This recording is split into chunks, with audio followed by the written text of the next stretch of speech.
dikasih ku Gusti Yesus, mangga urang sami-sami nanada ka Allah rama urang sadaya kanggo nyuhunkeun pimpinan sareng panuyun Roh Suci satansan urang sami-sami ngaos kitab suci. Nun Allah rama sim abdi sadaya, rama nulinggi di sawarga suci, abdi-abdi sadaya dina danget ieu sami-sami ngadeheus kapayun ama.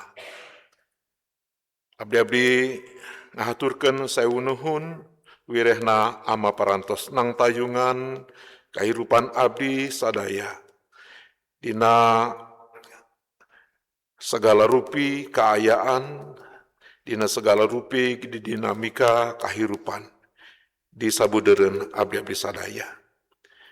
Hatur nuhun nun ama parantos ngampelkeun abdi-abdi sadaya di ieu tempat, di gareja, di gedung anu dihususkeun kanggo abdi-abdi sadaya babaktos ka ama. Abdi dina danget ieu nun ama bade sami-sami ngaos kitab suci anu taya sanes sabda Gusti ku anjeun. Kukituna nun ama abdi sadaya nyuhunkeun sipitulung Roh Suci, Roh ama ku anjeun, supados abdi sadaya dicaangan dina pikiran, dina hate kitu oge, dina abdi sadaya nitenan sareng ngartos naon anu janten pangandika ama. Abdi nyanggakeun diri abdi, diri simkuring ka panangtayungan Roh Suci, supados naon anu didugikeun dina danget ieu daya sanes mung pangandika Gusti ku anjeun.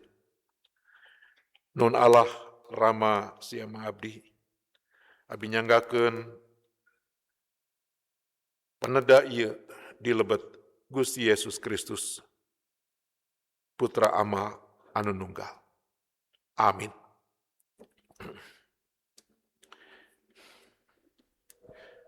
Aosan kitab suci dina dinten ieu para saderek dicandak tina kitab Kajadian pasal 21 ayat 8 dugi ka ayat anu ka-21.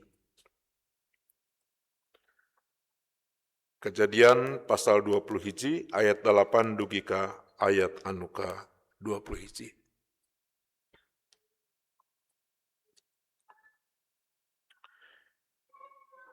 Murangkalih beki ageng sanggeus waktuna disapih ku Ibrahim dipestakeun hajat gede.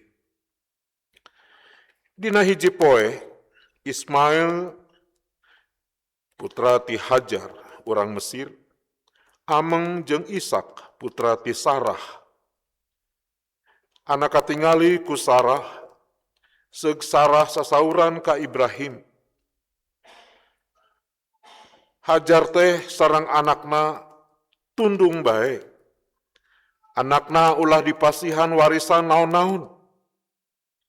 Ka anak abdikeun sadayana warisan mah. Atuh Ibrahim pohara ngungun manahna. Kawantu Ismail oge putra. Tapi aya pangandika ti Allah ka Ibrahim. Hajar jeung anakna tu kudu dipake susah. Pamenta Sarah turutkeun bae. Sabab memang oge nya Ishak anu baris ngarundaikeun turunan anu ku kami disebut dina perjanjian kami teh. Tapi budak anu ti Hajar oge ku kami tangtu dibere turunan nu rendei. Malah baris jadi hiji bangsa, da eta oge anak maneh. Isuk-isuk keneh Ibrahim nyayagikeun roti jeung cai sakimpul dipaparinkeun ka Hajar.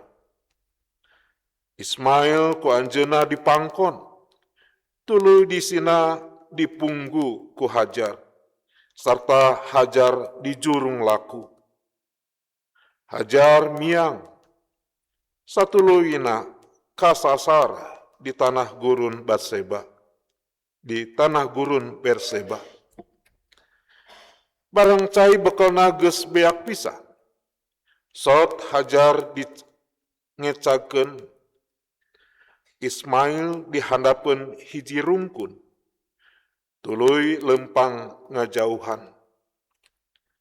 Sanggeus jauhna kira-kira sapamaledog, brek bae diuk bari ngomong sajeroning batinna. Aing moal kuat nenjo anak paeh, segruk bae Hajar teh ceurik. Eta budak teh ceurik sarta kadangu ku Allah. Lajeng malaikat pangeran ti langit ngagentraan ka Hajar saurna. Kunaon Hajar nalangsa? Ulah susah-susah. Allah geus ngadangu ceurikna eta budak. Geura cengkat, pangku budak teh, combo. Eta budak rek dijadikeun hiji bangsa gede. Ku karana Allah, bray panon Hajar jadi awas. Breh ningal aya hiji cinyusu. Lewat Hajar nyuk cai kana kimpul. Terus murang kalih teh diinuma. Eta murang kalih ditang tayungan ku Allah nepi ka sawawa. Hirup matuh di tanah gurun paran. Jadi paninggaran anu ahli. Ku ibuna dijodokeun ka hiji mojang ti Mesir. Dugi kadinya aosan kitab suci nya bagja jalma anu ngupingkeun pangandika pangeran sarta ngestokeun dina hirupna. Haleluya.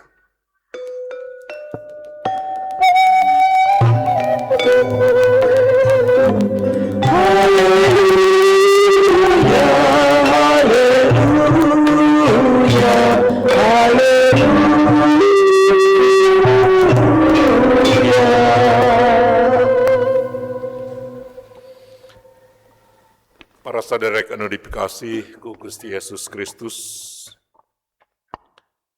dinten ieu urang sami-sami ngaos pangandika Gusti nyandak tema bimbingan pangeran ngadamangkeun kulawarga. Para saderek, tangtos urang sadaya parantos apal karena kisah anu ku urang nembe di aos. Kisah perkawis Hajar atau napi Hagar. Embana Sarah, bojo Ibrahim atau Abraham. Dina kisah ieu para saderek, urang sami-sami muping carios atau napi kisah tangtos anu ngajantenkeun urang oge sami-sami ngaraos sedih sapertos naon anu dialaman ku Ibrahim nalika Hajar mbana anu parantos dicandak ku Ibrahim jantan istrina.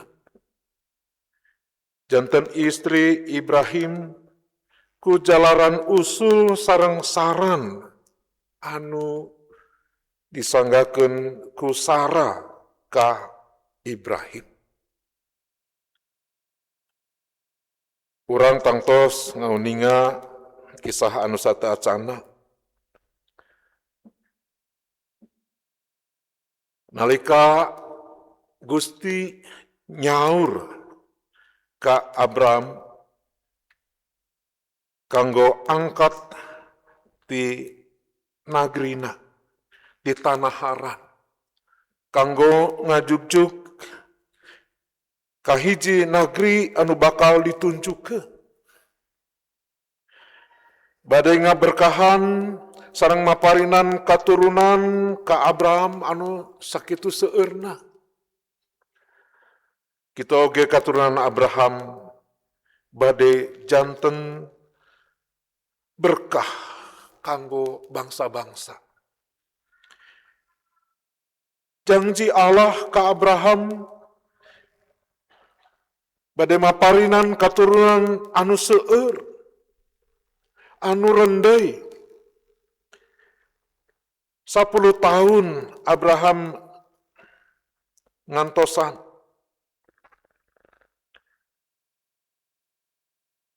20 tahun Abraham ngantosan.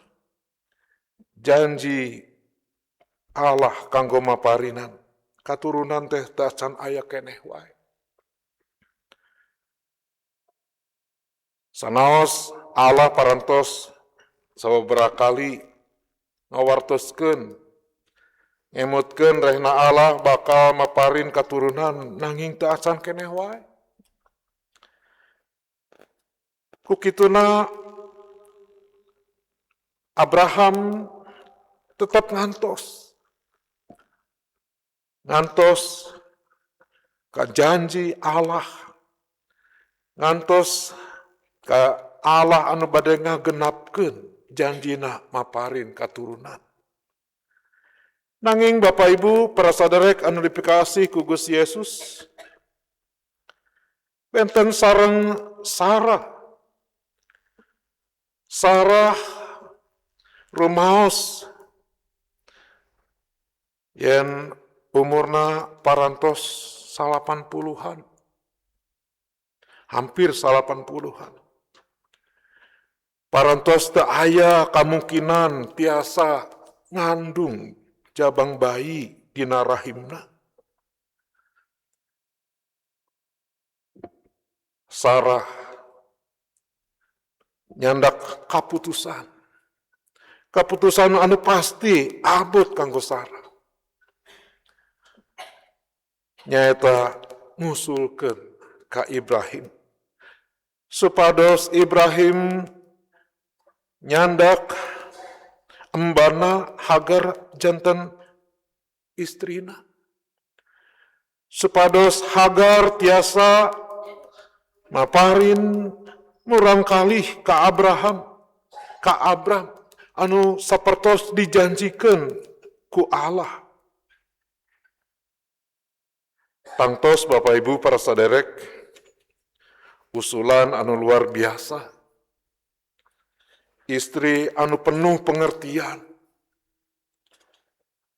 Supados Abraham gaduh katurunan, mangga candak embarna nikahi supados tiasa gaduh murang kalih.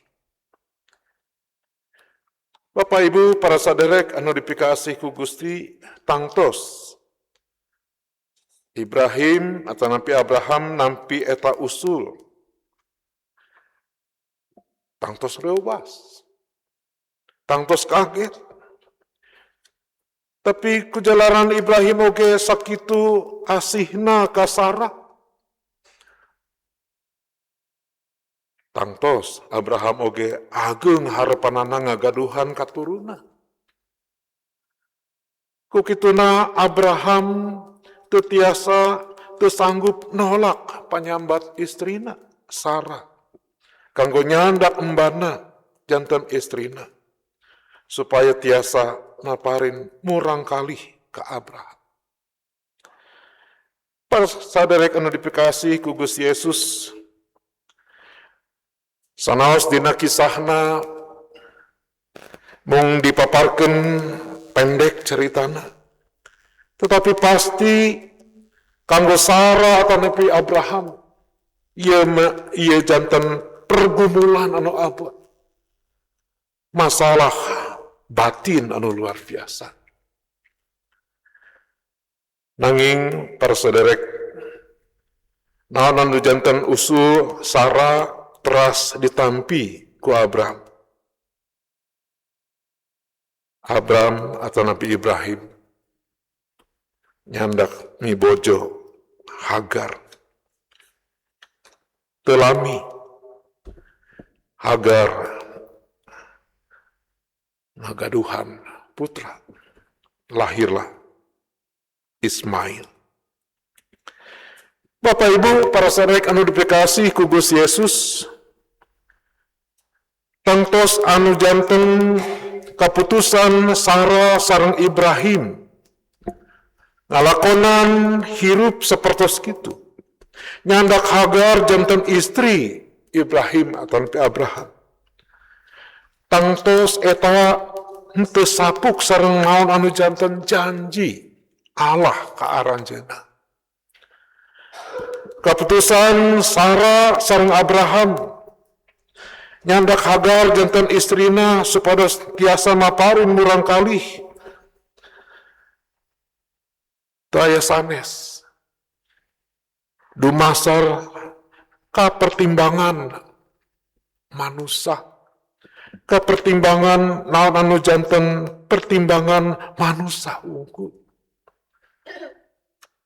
Kukituna para saderek anu dipikasi ku Gusti, nalika Allah anu satia ngawujudkeun janjina bade maparinan katurunan ka Abraham sareng Sarah. Teras kejadian henteu lami saparantos Hajar ngagaduhan morang kalih nyaeta Ishak. Teras Sarah ngandung ngababarkeun putrana, putra perjanjian nyaeta Ishak. Para saudara dina aosan dinten ieu urang sami-sami ningali ngauninga rupina Sarah teras timburu ka Hajar sareng Ismail. Anjeunna henteu nyanggeman nampi Ismail bagian tina kulawargina. Malih Sarah nyebatkeun ka Ibrahim kedah ngusir Hajar sareng Ismail supaya Ismail henteu nampi warisan. Margi warisanana warisan ti Ibrahim teh dipikaharep ku Sarah janten warisan Ishak. Mung Ishak wungkul nu nampi warisan.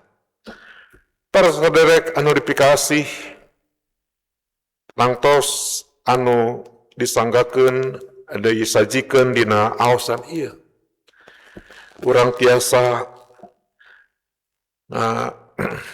ngabayangkeun kumaha pergumulan rumah tangga kulawarga Ibrahim dina waktos eta. Ibrahim tangtos anjeunna bendu ambek ka istrina, teu tega ngusir Hajar sareng Ismail. Dina waktos sapertos kitu para saderek Gusti ngandika ka Ibrahim supados anjeunna henteu ambek ka istrina, supados nurutkeun naon anu disaurkeun ku istrina, supados nampi naon anu janten kahoyong istrina. Gusti nyumponan naon anu janten kahoyong Sarah. Memang Gusti gaduh rencana sapertos anu rencana ti awalna rehna katurunan Ibrahim ngalangkungan Sarah eta teh anu janten katurunan anu bakal jadi bangsa anu ageung, bangsa anu janten berkah kanggo bangsa-bangsa anu sanes. Para sadaya anu dipikasih ku Gusti Yesus, pangandika Allah ka Abraham, ngabantos Abraham kanggo menyelesaikan masalah anu dihadapi dina rumah tanggana. Persoalan Abraham sareng kulawargana ku jalaran Gusti ngabimbing Abraham, nang tayungan Abraham sadayana tiasa rengse deui. Hajar sareng Ismail diberkahan ku Gusti bade janten bangsa anu ageung oge anu diberkahan ku Gusti. Kita oge Ishak sareng Sarah bade neraskeun naon anu janten perjanjian Allah ka Abraham sareng Sarah. Para sadaya anu dipikasih ku Gusti, ku jalaran Abraham tumut ka ama, tumut ka Gusti, ku jalaran Abraham taat ka pangandika Gusti. Ku kituna sadaya persoalan tiasa dibereskeun. Masalah anu muncul dina keluarga Abraham tiasa rengse. Allah ngadamangkeun persoalan kulawarga ieu. Para sadaya anu dipikasih ku Gusti Yesus, tangtos tina kisah ieu kisah Abraham sareng Sarah. Kanggo urang salaku umat Gusti anu janten pewaris perjanjian Allah sareng Abraham, ngalangkungan Gusti Yesus Kristus, janten pelajaran anu penting kanggo urang sadaya. Janji Allah ka tiap jalmi anu percanten ka anjeunna, tangtos dina waktosna bakal diwujudkeun ku Allah. Ku kituna salaku umat Gusti para sadarek, urang belajar satia, belajar taat kana anu janten janji Gusti dina kahirupan urang.